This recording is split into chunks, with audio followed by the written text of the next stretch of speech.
Habib Syekhan Ibn Mustafa Al-Bahar yang selalu mendoakan kepada kita di dalam kesempatan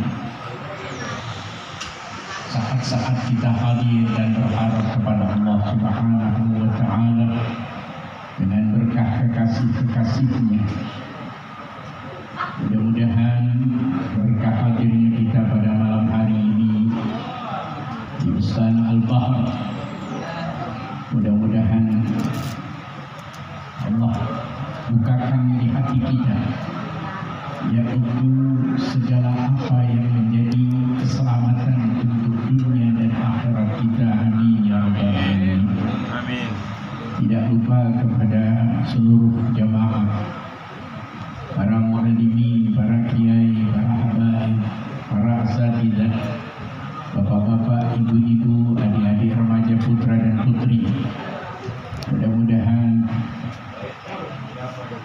Allah Subhanahu wa Ta'ala tidak kosongkan pada malam hari ini, kecuali Allah penuhi dengan rahmat Allah Subhanahu wa Ta'ala yang kelak akan sampai pada saatnya kita dikumpulkan di padang mahsyar. Rasulullah senang kepada kita sebagai umatnya yang selalu mengingat kepada baginda Rasulullah sallallahu alaihi wasallam. Tidak lupa pula kepada Al-Habib Umar bin Abdul Rahman Al-Bahari yang tadi sekilas menyampaikan sirah nabawiyah tentang mukjizat Rasul sallallahu alaihi wasallam. Panjang lebar telah disampaikan. Mudah-mudahan siapapun yang mengingat kepada Rasulullah sallallahu alaihi wasallam, kesempurnaan, keagungan segala sesuatu yang ada pada diri Rasulullah sallallahu alaihi wasallam akan membawa kesempurnaan pula untuk kita. Amin. Mengingat piciknya waktu, yang namanya malam memang picik waktunya. Sepertinya mata kita segar, tapi perut kita nggak segar. Banyak iman ya kembali kita di belakang. Mudah-mudahan dia nanti akan melanjutkan nasihat-nasihat kepada kita sekalian. Kembali kepada pokok inti permasalahan daripada acara Maulid Rasul sallallahu alaihi wasallam. Betapa kita tahun demi tahun memperingati hari kelahiran Nabi kita, Nabi Muhammad sallallahu alaihi wasallam. Sangat digandrungi, bahkan dinanti-nanti oleh umat Nabi Muhammad sallallahu alaihi wasallam. Tetapi dari tahun ke tahun kita memperingati hari kelahiran Nabi kita, Nabi Muhammad sallallahu alaihi wasallam. Adakah perubahan pada diri kita? Seharusnya perubahan itu akan nampak kepada diri kita, karena tidak ada satu selawat yang disampaikan kepada baginda Rasulullah sallallahu alaihi wasallam akan Allah titipkan nur cahaya kecintaan kepada baginda Rasulullah. Jadi gak main-main kita memperingati hari kelahiran Nabi Muhammad sallallahu alaihi wasallam, yang kita berselawat satu saja selawat kepada Rasulullah yang kita sampaikan kepada baginda Rasulullah sallallahu alaihi wasallam, Allah titipkan satu nur di dalam hati kita untuk kita terus, yaitu mengikuti tuntunan daripada baginda Rasulullah sallallahu alaihi wasallam. Kita bertahun-tahun memperingati Rasulullah sallallahu alaihi wasallam. Apa yang pernah kita ikuti daripada tuntunan Rasulullah? Di dalam hadis Rasulullah SAW banyak sekali disampaikan. Bahkan Al-Imam Al-Qutb Al-Habib Abdullah bin Amr bin Al-Haddad radhiyallahu ta'ala anhu, beliau di dalam kitab An-Nasaih ini yang menyampaikan, wa man radiya bi Muhammadin, barang siapa yang ridha kepada Nabi kita Nabi Muhammad sallallahu alaihi wasallam, siapa saja yang ridha kepada baginda Rasulullah sallallahu alaihi wasallam, kana bihi muqtadiyan, maka orang yang ridha, mengaku ridha bernadikan Nabi Muhammad, dia orang yang mengikuti Nabi Muhammad sallallahu alaihi wasallam. Wa bi sunnatihi mutamassikan, dan dengan sunnahnya ia berpegang teguh dengan sunnah Rasulullah sallallahu alaihi wasallam. Al-Faqih tidak menyampaikan 9 daripada apa yang disampaikan oleh Habib Abdullah bin Al-Haddad. Satu saja, apa yang kita lakukan daripada sunnah Rasul sallallahu alaihi wasallam. Setiap tahun di manapun tempat diadakan peringatan Maulid Rasul sallallahu alaihi wasallam, kita hadir. Apa yang kita dapati daripada peringatan Maulid Rasul yang tadi dikatakan, siapapun yang bersalawat kepada Nabi Muhammad pasti Allah Subhanahu wa taala titipkan di hatinya untuk dapat melaksanakan sunnah-sunnah Rasulullah dan mengikuti perjalanan Rasulullah. Timbul pertanyaan besar, berapa tahun kita sudah melaksanakan peringatan Maulid Rasul sallallahu alaihi wasallam? Sudah sejauh mana kita mengikuti sunnah Rasulullah sallallahu alaihi wasallam?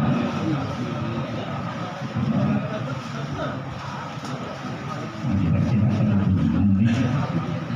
jalanin sunnahnya belum? Sudah mengikuti sunnah Rasul, ittiba Rasul.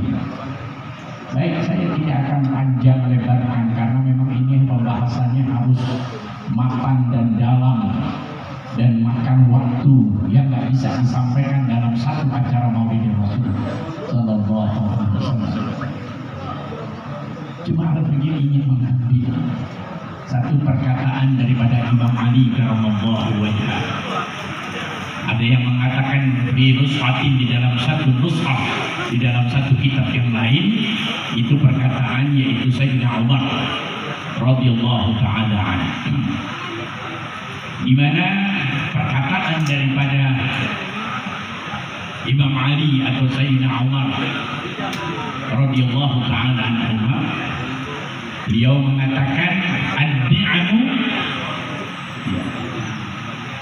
segala kenikmatan atau nikmat-nikmat Allah Subhanahu wa ta'ala, sittatu asya, ada 6 perkara. Nikmat-nikmat Allah Subhanahu wa ta'ala ay a'zamuha, dari seluruh nikmat yang paling besar yang Allah berikan kepada kita umat Nabi Muhammad sallallahu alaihi wasallam, yaitu sittatu asya, ada 6 perkara. Apa dari 6 perkara tersebut? Al-Faqih catatkan supaya tidak lupa.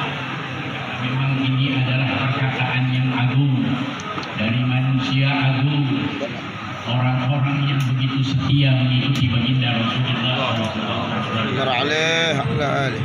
Di antaranya a'zamuha sittatu asya, 6 perkara yang begitu agung, yang begitu besar dari nikmat Allah Subhanahu wa ta'ala.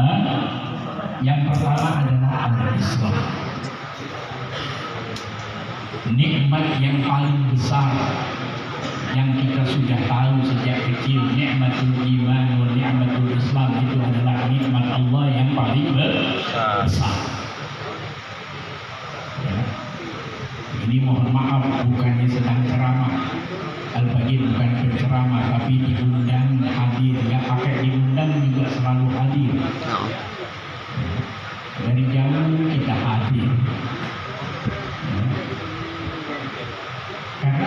tempat yang mulia ini kita tahu Al-Fajr sebulan sekali mengajar di masjid. Selesai ngajar nggak bisa hadir di tempat ini. Kenapa? Karena Al-Fajr harus tinggalkan lagi tempat itu untuk mengajar di tempat lain. Al-Fajr sudah sampaikan oleh kepada putri tadi Syekh yaitu Syarifah Syekhun, permintaan maaf karena tidak bisa datang saat-saat waktu-waktu Al-Fajr mengajar di masjid karena memang harus meninggalkan masjid ini kemudian pindah ke tempat yang lain. Di sana apa yang tadi disampaikan tentang nikmat yang paling agung, yang paling besar. Ya, ada 6 perkara yang paling besar, di antaranya itu nikmatul Islam. Apa itu Islam? Kita sampai saat ini mengaku diri kita Islam sebagai seorang Muslim berislam. Satu definisi Islam saja, nikmat yang Allah berikan, kenapa kita berstatus sebagai orang yang dikatakan Muslim, orang yang menyerah tunduk kepada Allah. Al-Islam, Al-Islam huwa ad-dinul ladzi jaa'a bihi sayyiduna Muhammad. Allahumma shalli wa sallim wa barik alaihi wa ala alihi Islam itu adalah agama yang dibawa oleh Nabi kita Nabi Muhammad SAW.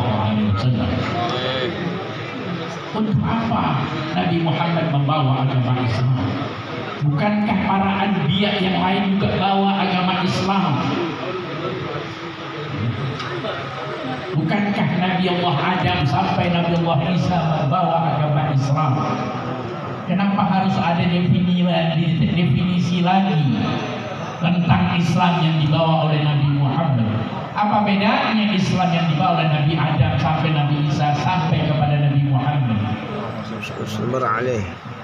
Ini harus kita pelajari. Harus kita pelajari. Sehingga Allah tetapkan Islam ini sebagai agama kita. Al-yawma akmaltu lakum dinakum wa atmamtu alaikum ni'mati wa raditu lakum Islam dinan. Kenapa Islam yang dibawa oleh Nabi Muhammad al-yawma akmaltu lakum, aku sempurnakan untuk kalian agama. Masya Allah, agama untuk kalian. Agama yang dimaksud apa? Agama Islam yang dibawa oleh Nabi kita Nabi Muhammad SAW. Kesempurnaan agama yang dibawa oleh Nabi Muhammad SAW, yang tidak ada lagi revisi, nggak ada lagi amandemen di dalam agama Islam yang dibawa oleh Nabi Muhammad. Adapun agama-agama yang dibawa oleh selain Nabi Muhammad SAW direvisi oleh Allah Subhanahu wa Ta'ala, berubah, diganti dengan lahirnya Nabi yang lain, berubah lagi syariatnya, berubah lagi hukumnya dan lain-lain. Maka pada saat Nabi Muhammad diangkat menjadi Nabi dan Rasul, agamanya ditetapkan abadi oleh Allah Subhanahu wa Ta'ala. Tidak ada lagi revisi, tidak lagi ada amandemen, perubahan apapun, sehingga Allah nyatakan al-yawma akmaltu lakum dinakum wa atmamtu alaikum ni'mati wa raditu lakum Islam dinan. Masya Allah. Cuma kita, masalahnya Islam ini semakin pudar. Ya, pudar bukan karena agamanya Islami yang pudar, pengikutnya, pemeluk ajarannya yang pudar. Karena apa? Karena kita tidak mempelajari Islam dengan sebenarnya. Kita yang tahu Islam itu sholat. Apakah Islam sebatas sholat?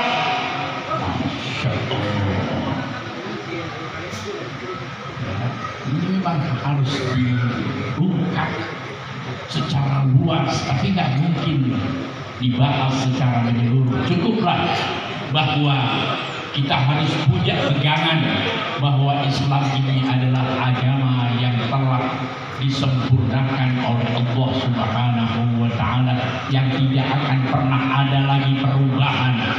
Jadi jangan pernah kita menerima perubahan. Banyak sekali orang-orang datang menganggap bahwa dirinya ulama, kemudian membuat perubahan-perubahan di dalam hukum Islam, di dalam pemahaman Islam. Hati-hati di akhir zaman, mengerikan sekali. Banyak orang-orang pintar yang membuat tata cara hukum agama Islam yang sudah ditetapkan oleh Allah sempurna, diacak-acak sehingga seakan-akan Islam ini tidak sempurna. Allahu Akbar. Jadi nggak cukup kita hadir di acara-acara Maulidin Rasul. Kalau bagian dia yang hadir banyak, di mana ketika Anda diwajibkan menuntut ilmu? Kemana Anda? Kita berkumpul ramai seperti ini karena Maulidin Rasul, magnetnya Rasulullah luar biasa. Tetapi ketika ilmu syariat agama Rasulullah tidak menjadi lagi pegangan tuntunan umat Nabi Muhammad, maka hancurlah ini agama. Hancur oleh siapa? Oleh kita yang sudah Allah tetapkan ini agama sempurna menjadi tidak sempurna karena kita. Oleh karena itu, sempurnakan ini agama. Hadirlah Anda, duduklah di majelis ilmu, dimanapun tempat di kampung-kampung kita, datangi para muallim kita, datangi guru-guru kita. Ketika kita lemah di dalam pengetahuan kita, fasalu ahlan dzikri in kuntum. Bukan untuk bertanya sama mereka, duduklah kalian di majelis ilmu sehingga kami tahu di sanalah jawaban-jawaban apapun yang kita pertanyakan di dalam pikiran dan hati kita. Duduklah kalian, bukan untuk bertanya, tapi untuk menuntut ilmu. Itu fasalu ahlan dzikri in kuntum. Sekarang enggak, orang akhirnya pada nanya mulu. Ngaji kagak, nanya mulu. Benar begitu? Benar. Penyakit kita. Nah, kita lanjutkan lagi.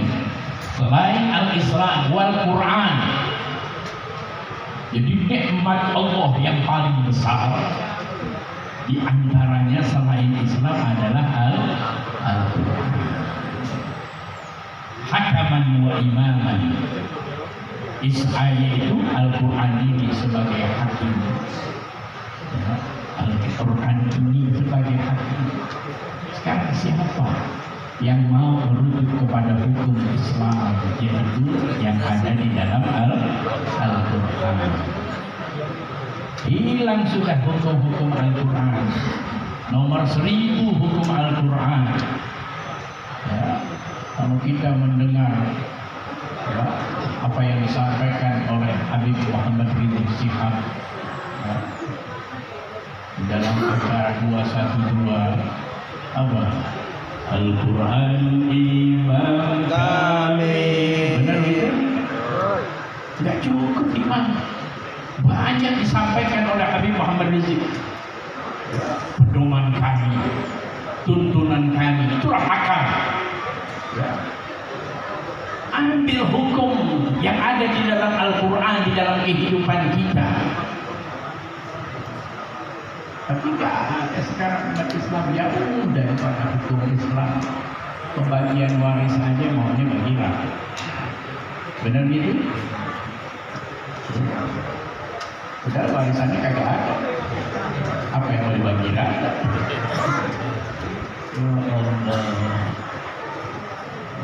Dipegangnya.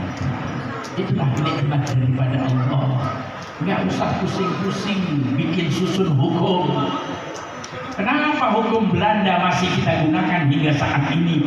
Hukum Al-Quran, pencipta alam jagat raya ini melahirkan Al-Quran sebagai pedoman kita.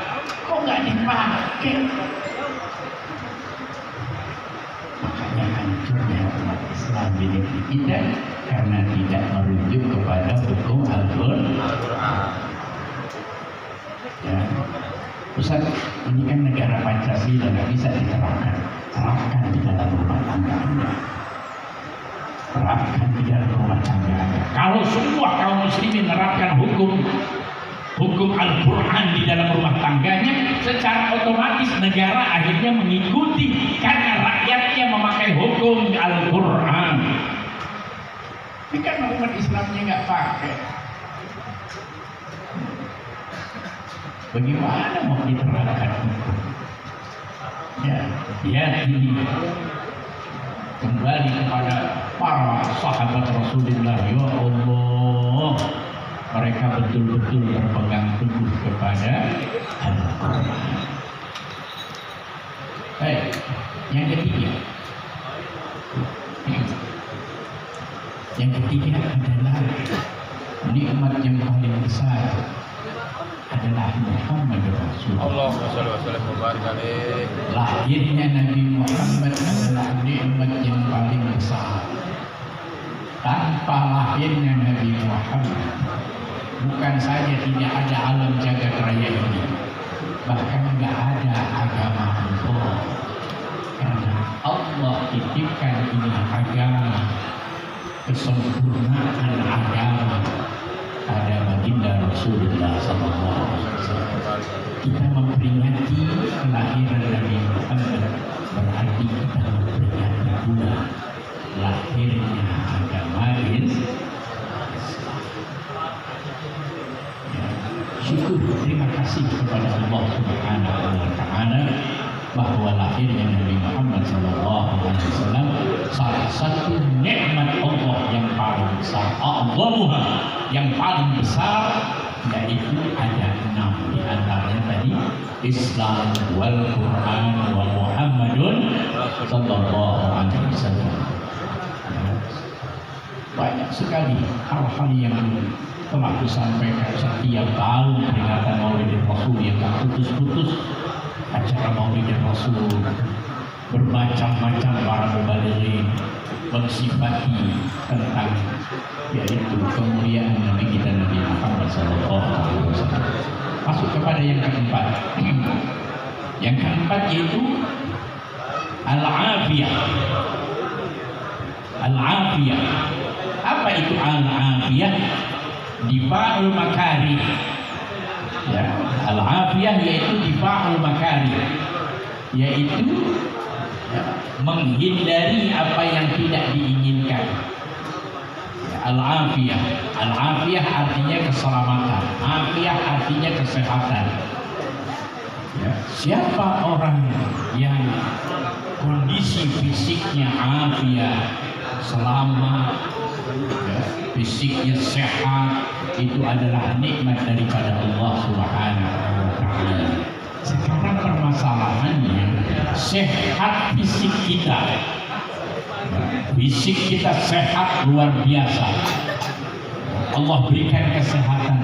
Kemudian kesehatan kita, apa yang kita gunakan dengan kesehatan kita?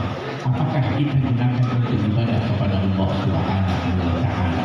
Oleh karena itu, jangan sia-siakan nikmat Allah sehat ini, keselamatan yang Allah berikan, gunakan untuk ibadah. Banyak sekali orang-orang sehat tapi tidak ibadah kepada Allah. Betapa ruginya kesehatan yang Allah berikan. Padahal kesehatan itu adalah nikmat daripada Allah. Mumpung masih Allah berikan kesehatan, gunakan untuk ibadah kepada Allah. Nanti kalau sudah sakit, lemah pula kita ibadah kepada Allah. Mumpung lagi sehat, mumpung masih selamat tubuh kita, ya, tidak terganggu, gunakan sebaik-baiknya untuk ibadah kepada Allah. Itulah nikmat daripada Allah. Nikmat yang paling besar adalah al-afiyah.